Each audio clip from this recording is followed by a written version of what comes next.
Shalom, selamat pagi Bapak Ibu yang dikasih Tuhan. Apa kabarnya? Kiranya kasih setia Tuhan terus menopang kehidupan kita hari lepas hari. Amin.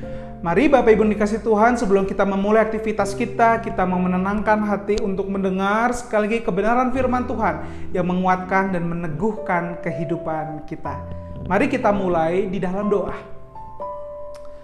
Tuhan, kami mengucap syukur untuk pagi yang Tuhan berikan satu lagi kesempatan bagi kami bisa hidup di tengah pergumulan, di tengah kesulitan atau di tengah tantangan yang Tuhan izinkan kami dapat alami ataupun dapat kami rasakan. Dan kiranya Tuhan lewat kebenaran firman Tuhan ini kami semakin diteguhkan, kami semakin dikuatkan, kami semakin dihiburkan karena tangan kasih setia Tuhan menopang kehidupan kami.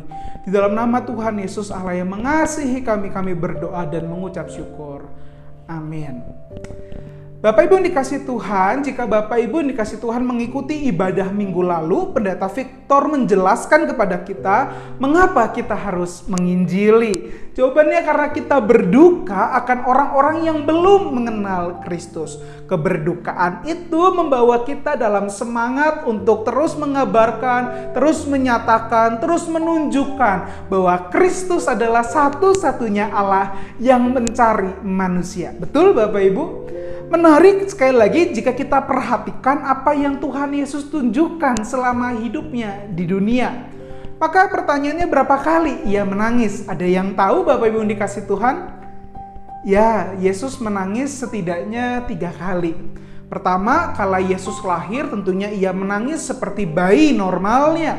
Yang kedua, kalau kita lihat di dalam Alkitab, Yohanes 11 ayat ke-35 mencatat hanya 3 kata yang menunjukkan bahwa Yesus menangis. Begitu juga dengan Lukas 19 ayat ke-41 yang kita mau baca bersama-sama.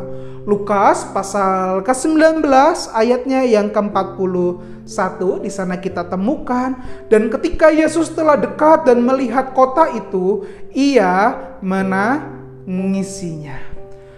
Tangisan Tuhan Yesus dalam Yohanes ataupun Lukas yang barusan kita baca menunjukkan kesedihan bukan karena keterpisahan, tetapi tangisan karena ketidakmengertian orang-orang yang telah melihat kehadiran Tuhan Yesus.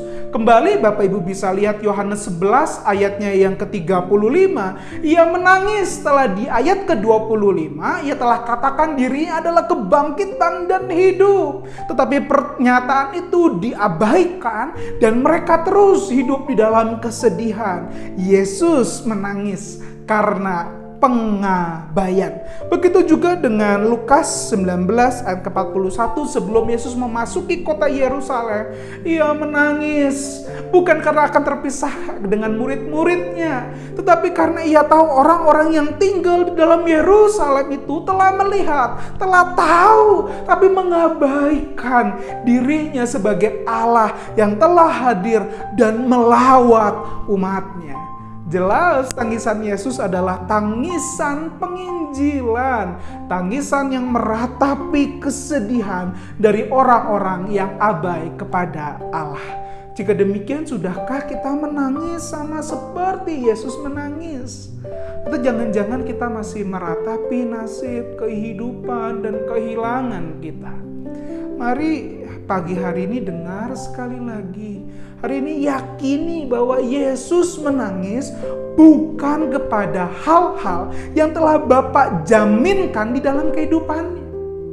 Yesus tidak menangis untuk hal-hal yang telah Bapa di surga jaminkan bagi kehidupan anak-anak Tuhan. Bapaknya akan mengasihi, Bapaknya akan memelihara, mencukupkan, menjaga orang-orang yang mencintainya. Tapi tidak kepada orang-orang yang terhilang, kepada orang-orang yang terabai, kepada orang-orang yang menganiaya Yesus. Tentu Bapa tidak akan menjaga, memelihara, dan mengasihinya. Kepada mereka lah Yesus menangis. Dan kepada Dialah, adakah kita sebagai anak-anak Tuhan duduk bersama dengan Tuhan menangisi, sehingga kita punya semangat untuk penginjilan, punya semangat untuk memberitakan, menjadi semangat untuk menyatakan bahwa Allah tidak tinggal di surga, tetapi Allah datang ke dunia mencari, menyelamatkan mereka yang hilang. Maka lewat doa di pagi hari ini, maukah kita mengambil bagian dalam tangisan Tuhan Yesus dengan menyatakan siapa orang yang perlu mendengar Injil ini? Kepada siapa? Saudara, keluarga, teman, sahabat, rekan, mari kita bawa ke hadapan Tuhan. Dan maukah lewat doa kita nyatakan sekali lagi, saya siap untuk menyatakan Injil, menyatakan berita akan kebaikan Tuhan. Mari di pagi hari ini lewat doa sekali lagi kita nyatakan siapa dan nyatakan kesiapan bagi kita untuk menjadi alat Tuhan, menyatakan kemuliaan namanya.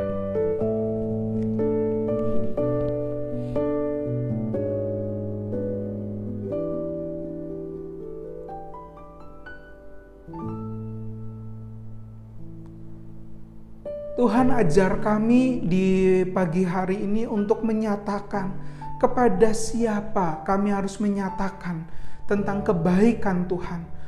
Dan ajar kami di pagi hari ini Tuhan, untuk mau menjadi alat kemuliaan Tuhan, karena kami mau ambil bagian dalam tangisan-Mu, menangisi jiwa-jiwa yang terhilang, menangisi jiwa-jiwa yang abai kepada Allah yang telah mencari, kepada Allah yang mengasihi, kepada Allah yang telah melawat umat-Nya.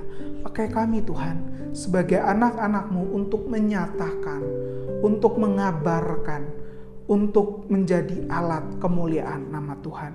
Kiranya kasih setia Tuhan, karunia Tuhan memakai pikiran, perkataan, perbuatan kami untuk menyatakan Injil kemuliaan nama Tuhan. Di dalam nama Tuhan yang begitu mengasihi kami berdoa dan mengucap syukur. Amin. Selamat menjalani hari ini dalam semangat penginjilan, karena mengambil bagian di dalam tangisan Yesus. Soli Deo Gloria.